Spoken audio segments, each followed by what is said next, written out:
How can you effectively build your brand in a noisy market, right? How do you approach it? Are there things that you should avoid? We are going to talk about all of this and a lot more with our special guest today as we dig into the topic of brand building.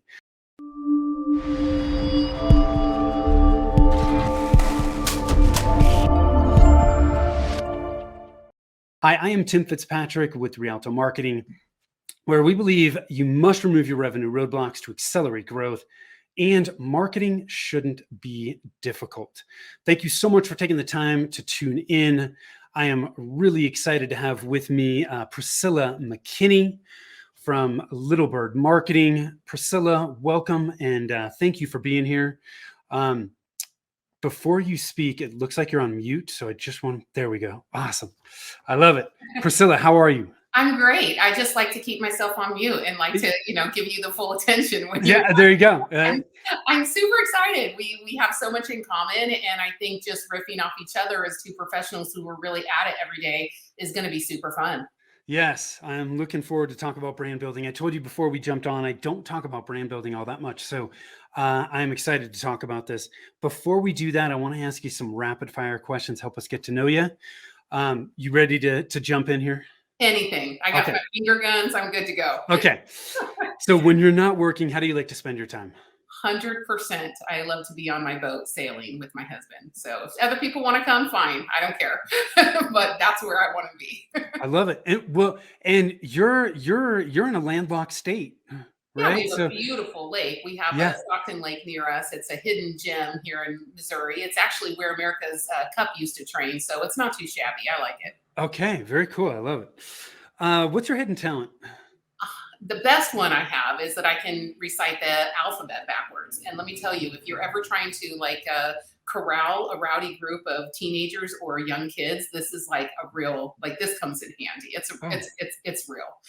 That is a cool hidden talent. I have to think way too hard to do that. Okay, I got to do it though. ZYXWVUTSRQPO and MLKJIFBFBCBA. So there you go. Oh my God. It would have taken me like 10 times that. There must be a certain wire in your brain that allows you to do that. Yeah, it's called learning it in a song when you were a kid. Okay. There it is. Always works. What's the best piece of advice that you've ever been given? I think my high school teacher, my senior English teacher said, when you read, write. And I have to say, as a content, marketing company and being the CEO of it, what is in small and short supply is fantastic writers. And she gave me that advice so early on, and it has completely, affected my my writing for the better. And it's really about really understanding how to take in many other writers, learn from people. And so I think you could probably apply that in other ways. But for me, as the CEO of a content marketing company, that was fantastic advice. And I took it that day, and I still do it. Whenever I'm reading, I'm writing as well. You know, it's funny. I was a math major, and I write so much now, and we all do, really. I mean, if you think about it, we write in different ways, but it's an absolutely critical skill that we got to have, right? Yeah. There, like I said, it's in short supply. So if you're a fantastic writer out there and I don't know you, can you please contact me? Contact Priscilla. What's one thing about you that surprises people? Well, I grew up in a singing, traveling family, and I can neither confirm nor deny how many puppet shows were involved in this. And maybe that surprises people. But after all that and how comfortable I am talking in front of audiences when I'm in my element, one thing that surprises people is that I can't act. Like I can't go out on a stage and like act in a skit. People are like, oh, you're outgoing. You love to be on stages. You'll be good. And I get out there and I'm like, what are we doing? I cannot. They're like, oh yeah, you'll do this part. It'll be fun skit. I can't. I freeze up. I just don't. I don't know how to act. I don't know how to be somebody else. What does success mean to you?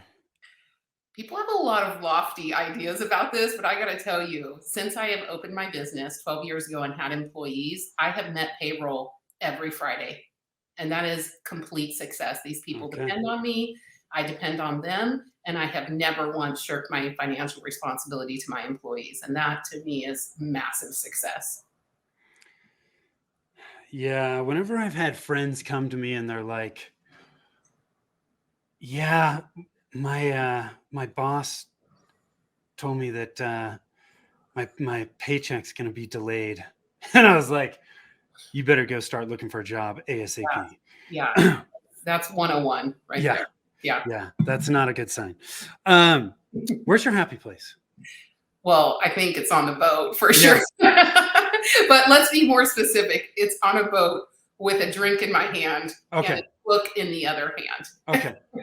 Any kind of drink in particular, or Well, in the summer on the boat, it's Coke Zero and Malibu rum. Like I'm just that simple. That's my summer drink, and it's easy. It's easy peasy all day long. You can drink it, no problem. It's like it's really a very, very strategic part of my happy place. okay? Coke Zero and Malibu rum. All right. What qualities do you value in the people you spend time with? But for sure, I love people who are self-reflective. I know that many times when I'm faced with a challenge, I am a part of the problem and I like to reflect on that. And I like to surround myself with other people who are critical thinkers. But it's not just about being critical about everything else around us. It's about being critical of ourselves too, and be able to understand how we are participating or what we're getting out of challenges and problems that we're facing. So I like to surround myself with people who, have an instant understanding of how to self-reflect, because then they can help me self-reflect. I love it. Thank you. So, tell us a little bit more about what you're doing with Little Bird Marketing. Well, at Little Bird Marketing, we are very focused on the outcomes of marketing, not the doing the thing of the marketing. We win a lot of awards for beautiful things. I have photography and videography and amazing lead magnets or downloadable guides, or the graphics team is just always winning awards. And so we have a lot of things that we do in marketing, things that you can checklist. But really for us, we focus on the idea of, but what is the outcome? Where's the revenue? And people talk a lot about, oh, let's get fancy and let's talk about KPIs and OKRs and all these kind of acronyms, right? And I usually say, you know what feeling you should have? The feeling that your company is printing money in the back room. And if it's not, or not doing that to the degree that you think it should be, then we probably need to think about the marketing plan that you have, and is it effective? Yeah.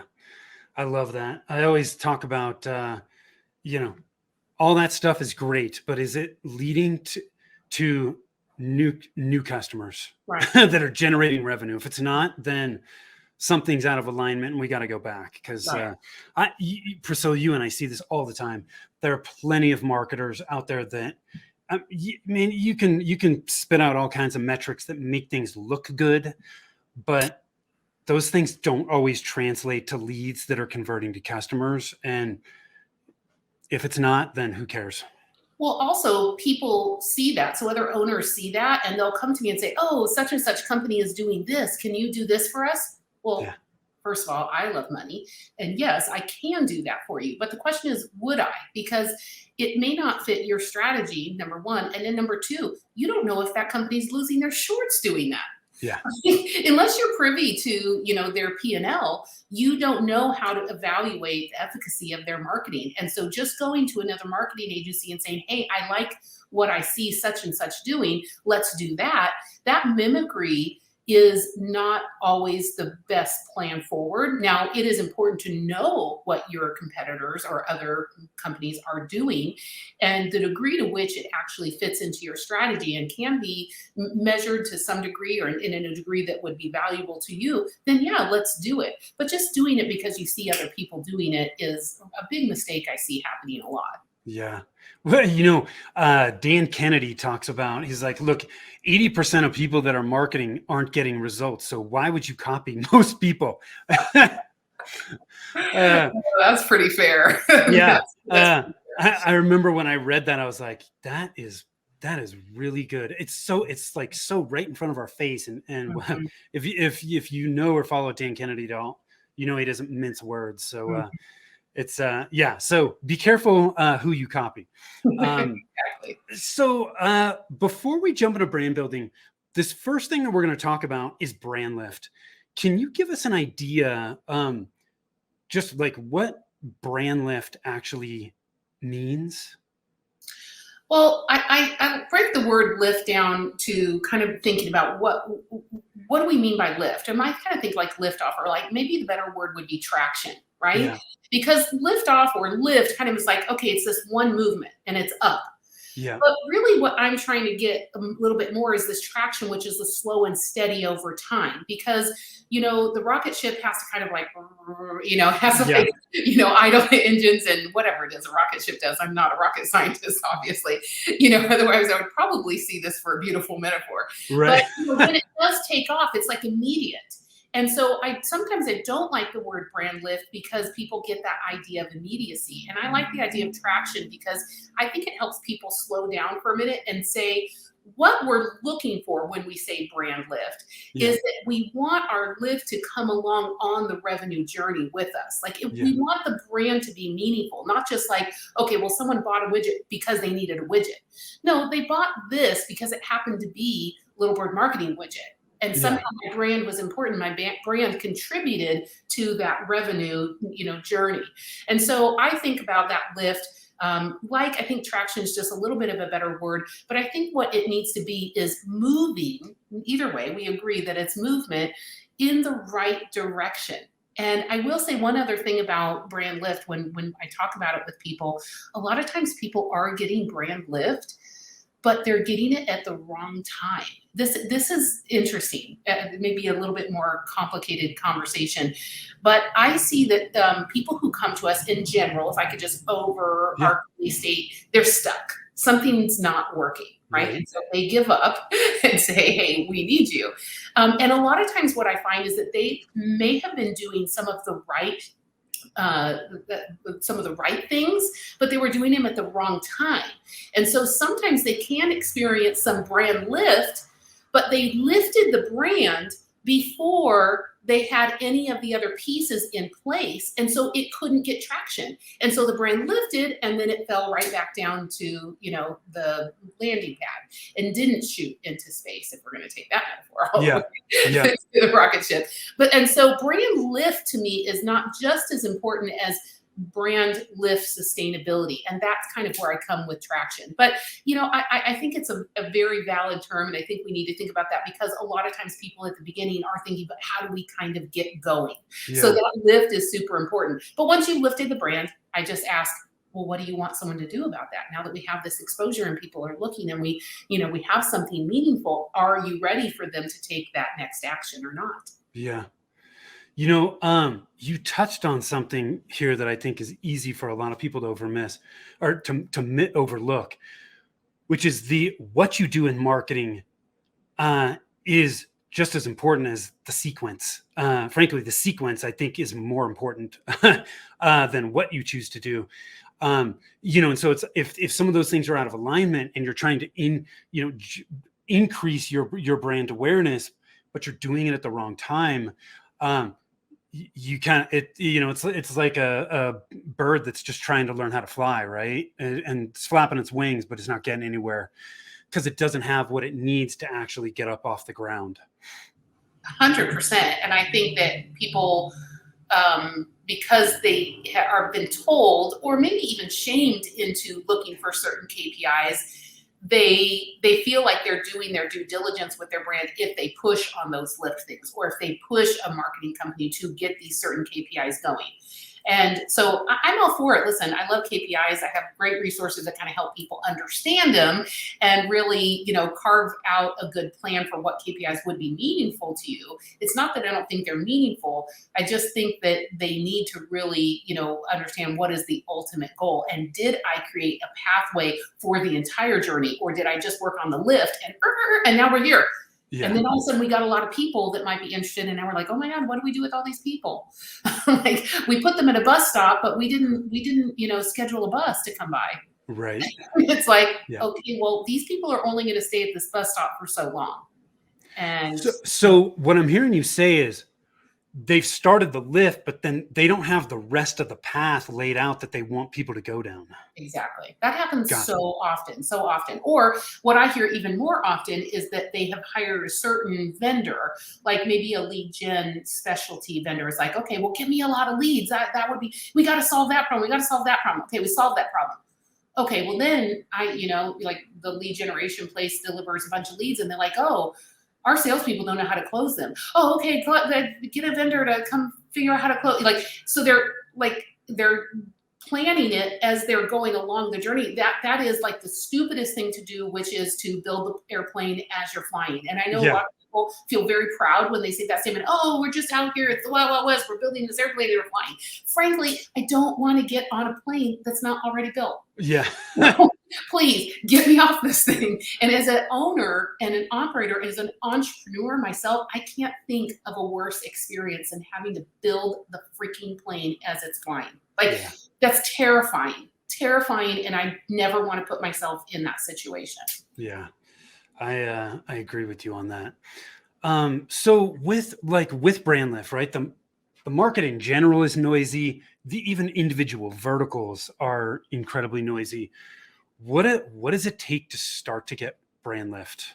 I would add to what you said, and people's lives are very noisy. Yes. These humans that you're trying to contact, they have a lot of other interests. So what does it take to get brand lift these days? Honestly, there is no one thing. And that's, I think, where the conversation needs to start. Yeah. A lot of people still come at marketing saying, oh, we did XYZ, so you should do that because that worked for us.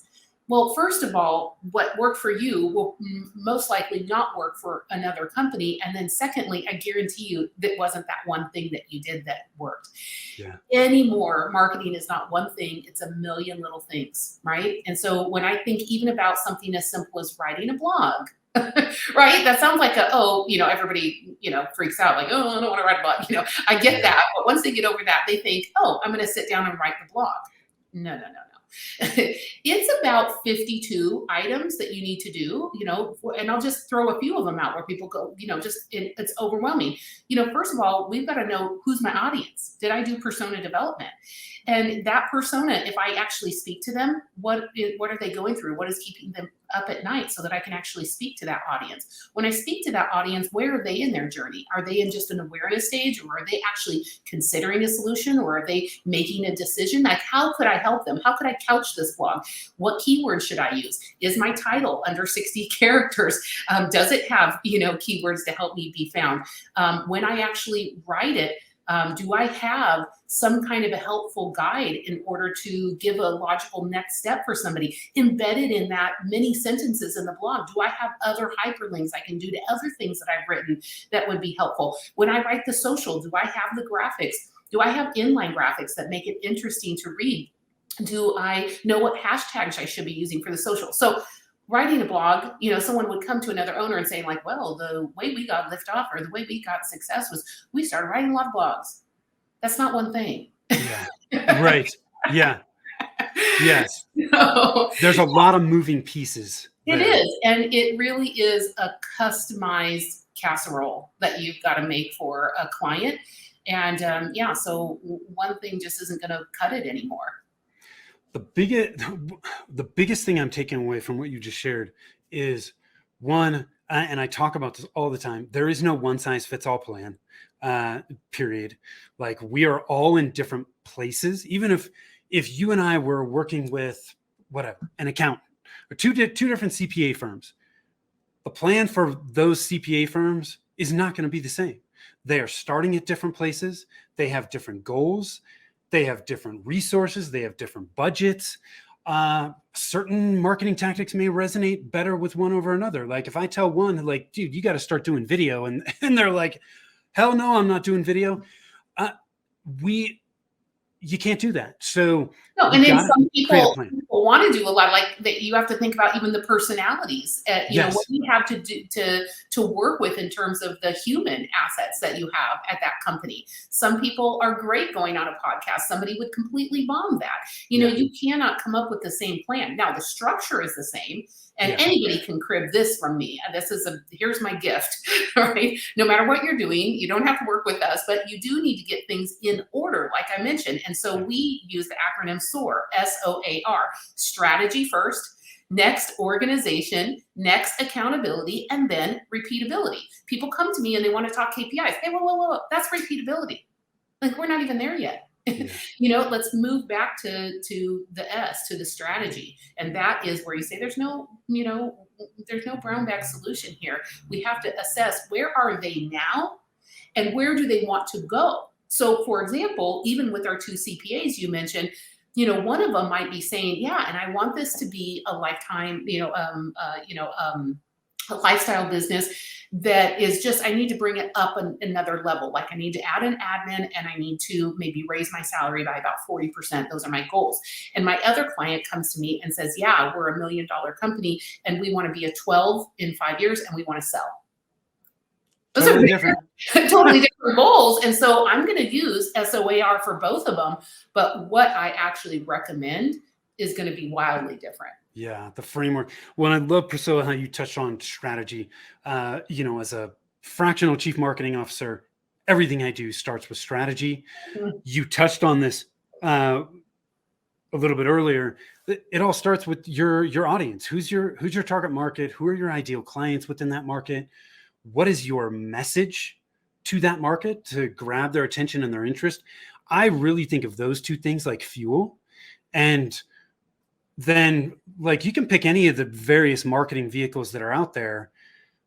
They can all work, but you got to have fuel. If you don't have fuel, not going to work. So, yeah, I love how you start with strategy because so many people don't, right? They get tactical. They want to take action immediately. Oh, I've got to have a YouTube channel, or I got to have a blog. And or they're saddled with like legacy tech stack that they're like, well, we bought into X, Y, so we have to use it. And I'm like, okay, well, unfortunately, there are some realities. I have had to customize some plans around some legacy tech stack that frankly, they spent too much money on. And so now we've got to make it work. yeah, And so there's a different tech stack that every single, company can use. And then also kind of back to the humans, you have some people who are tech averse and Lord knows, they're about ready to get their pink slips because, I mean, if they're not digitally transforming what they're doing, they're not going to exist. But you do have to bring, clients through a journey too about how they actually digitally transform themselves and their company at large, and then how that transcends into their marketing strategy and sales approach. So there's just a lot to it. And I think this word marketing gets thrown around a lot. And it's just not that simple, and you can't hire your niece to do it. yeah. So that kind of leads into the next thing I want to ask you about. I see a lot of people trying to, to go it alone, do it by themselves.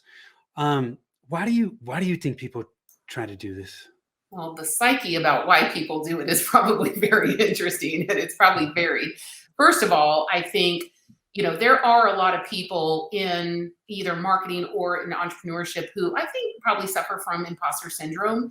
And when you go about it with someone else, like you strive together with another person, you have to let go of your ego and you have to like show your limitations, what you know and what you don't. And so first of all, in order to collaborate, you have to really let go of ego. And so I'm not trying to judge anybody else, but I do think that there's some imposter syndrome that's under that. They like to just stay quiet in their own, back, marketing room and be able to report to their boss, well, I tried it, but it didn't work or whatever, So people go it alone, I think, because maybe they're afraid of revealing that they don't know it all. And as the CEO of this company, I'm like, yeah, I don't know it all. So in fact, yesterday I knew less because, oh my gosh, the pace at which I'm learning is just, it'll blow you away. And we're very deep in AI and generative AI and where it's going with content. And I mean, I can't go 45 minutes without learning something at this company. So I think they go it alone mainly because it's almost like it would reveal what they don't know. So I think you got to get over that, or you got to get someone in your marketing seat who doesn't have ego. Get them out of there. Yeah. But I think they also go alone simply because people are not always connected. They don't do a good job of connecting. Marketing people might say like social selling is for salespeople. Even an HR person, I think, should be out there digitally transformed, become an influencer on LinkedIn to know everybody. Guess what? They could probably spend zero money on HR ads if they were just well connected on LinkedIn, right? So you have to really build a lot of significant communities. So I think people just lack the communities that would help them not go it alone. But the reality is that I guess it's good news and bad news. The good news is you can't go it alone. And the bad news is you can't go it alone. Those companies who are still trying to do that, they are going to be out of business. In fact, they're probably out of business. They just probably haven't gotten the memo yet. Yeah. It's interesting you say that, because I think marketing is evolving super fast, like a lot of different industries. And it's just there's no unicorns. Like, you can't know it all. Like, you really, if you're going to be good at marketing, you really need to specialize and figure out what you're good at and what you want to do. And it is, as a business owner, it's impossible to stay on top of that when you're spinning 5 other plates. I think too, what I see is people feel like they're going to save money by doing it by themselves. And somebody, I did an interview a couple weeks ago. God, I wish I could remember who said this, and I can't remember exactly how he put it, but it was basically, look, you're going to pay to learn, either with your time or with your money. And it really resonated with me, because I've done this before where I'm like, oh, I can do this myself. But the reality is it took me way longer than it should have, because I didn't want to pay for it. But if you find the right resource and you pay for it, it will help you get to where you want to go much, much faster. Well, and there's the old adage of, if you think hiring a professional is expensive, wait till you see what it costs you to hire an amateur. Yeah, there you go.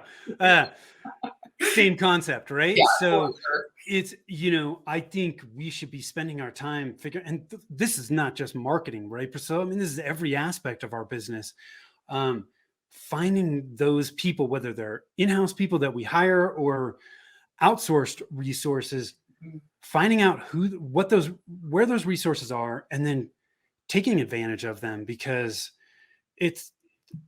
you're going to pay with time or you're going to pay with money. Right. And I'm still bumping into professionals who don't even know about ChatGPT or about generative AI, or don't know about creative AI. And I mean, the list goes on and on. Yeah. And I mean, guys, that's not the future. That's not today. That's like yesterday's news. You got to get with the program here. Yeah. And that is changing lightning fast. Hourly. Yeah. As we are talking, yes. it is changing. Yes, it's getting smarter and better every minute that we are on this call. Yeah. So we just, it is something that we can't ignore. I think we need to figure out how we can take advantage of it and how the tool can help us. But there's people, like anything, right? There's people looking, going, oh my gosh, like, this can now do my job. And it's, I don't know. Well, I mean, it's just the same old. It's always, it's like, the telegraph. Oh my gosh, what are we going to do with these people who ride on horses and deliver the messages? Guess what? They'll find a different job. Our jobs change, and the telegraph. It's the original social media. Humans are social. Humans are advanced, and I did this very strange Luddite behavior around AI. Just baffles me. It's like it's always the same people crying the same thing. Oh, social. When I opened my company and I put out there that I would be managing social media for brands. The whole cry in I got kind of a lashing in this town, like, oh, that's ridiculous. Like, companies will never pay you to actually manage their social. It's free. Like, okay, well, yeah, interesting. $100 later. Like, you stay there in the comfort of your opinion, but I went on and created a successful company. So that's interesting. Yeah, exactly. I want to shift gears a little bit and I want to talk about collaboration with competitors, because I think when we talk about, like, first, is it possible to collaborate with competitors? Have you seen this work? Right. Because I think there are plenty of people out there that just have a roadblock where it's like, I can't collaborate with the competitor. Like, can you dig into this a little bit? Share some of your experiences with that. Yeah, first of all, I wrote the book on it, literally. So that went off to the proofreader this week. It's called "Collaboration is the New Competition," and it's really about how our current social paradigm really rewards hive-minded thinking, and it talks about the future of work and how not to get left behind. So, do I think that collaboration works? Number one, it works. Number two, if you don't do it, you won't be working. So there's some level of collaboration. Now, collaboration has, a large scale to it. There's a spectrum, right? And it is possible to collaborate with competitors. I think that's much harder and you have to be more skilled. But there's a lot of ways to collaborate up the ladder for a lot of great wins to really, test your mettle about collaboration. And then, yes, it is possible to collaborate with competitors. I want to be clear, you're not going to share trade secrets. That's not what we're talking about. You see in, society at large, all kinds of collaborations, or the kids these days, I think they're calling them mashups or collabs. Yeah. It'd be cool if you call it a collab, whatever it is. The fact is that brands understand that they can't go it alone, even huge brands, think way back. This is not anything new. Like Happy Meal always had some kind of a branded toy in it, right? Yeah. So there was always a collaboration with different companies in order to deliver what the customer wanted. So this is a very customer-centric move. And sometimes you need to bring your expertise or your platform or your clout or whatever it is to something else.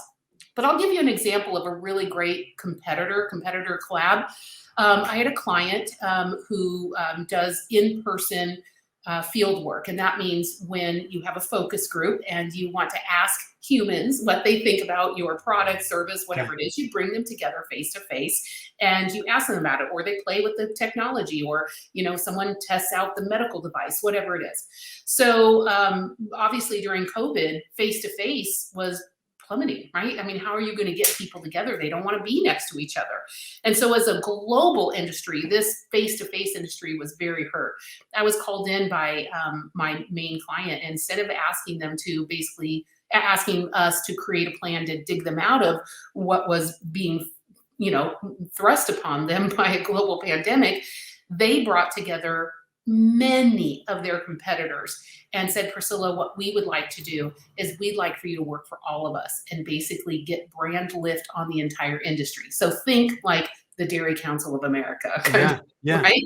And so they all came together. They're not sharing trade secrets, but there were a lot of things we could share. We could share testimonials. We could share, highlights. We could share photos of how people were making it work in social distancing, all kinds of things.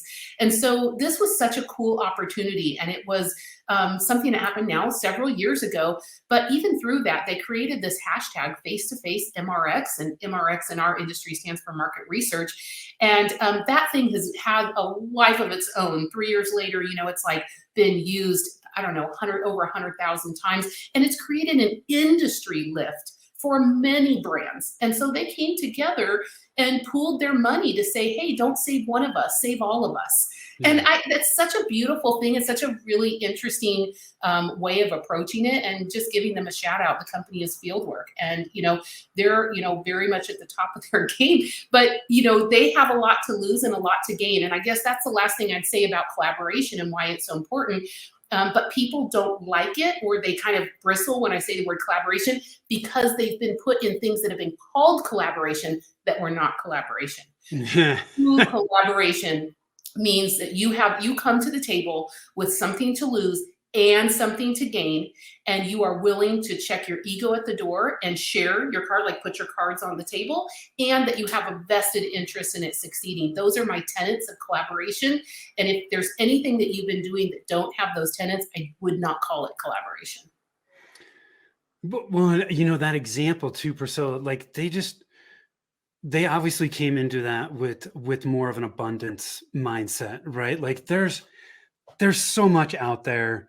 There's plenty of business. You're not stealing from me. I'm not stealing from you, right? If you go into a collaboration with that mindset, I think there's much higher likelihood of success. But you and I see this on the marketing side of things all the time, and I'm sure that it translates to other industries where you see two people that you would think like, gosh, they are direct competitors. And they're both out there promoting each other. Like I saw this, and I can't remember. I'm part of the Duct Tape Marketing Consultant Network with John Jansen. On his last book launch, he was collaborating with two other people that were promoting marketing books, but they promoted it all together to leverage all of their collective audiences. I think they all realized at some point, like, hey, some of these people in my audience, they're never going to buy from me, but they might buy from you, or they might buy from you. So let's just pool our resources. And, I'm sure I don't have behind the scenes on that, but I'm sure that they all benefited from doing that. And Oh, I would totally agree. And that's the kind of thing that people shy away from all the time. But right now, you and I are collaborating. I'm a sure. fractional CMO. You get paid as a fractional CMO. Guess what? Yeah. There's plenty of business out there.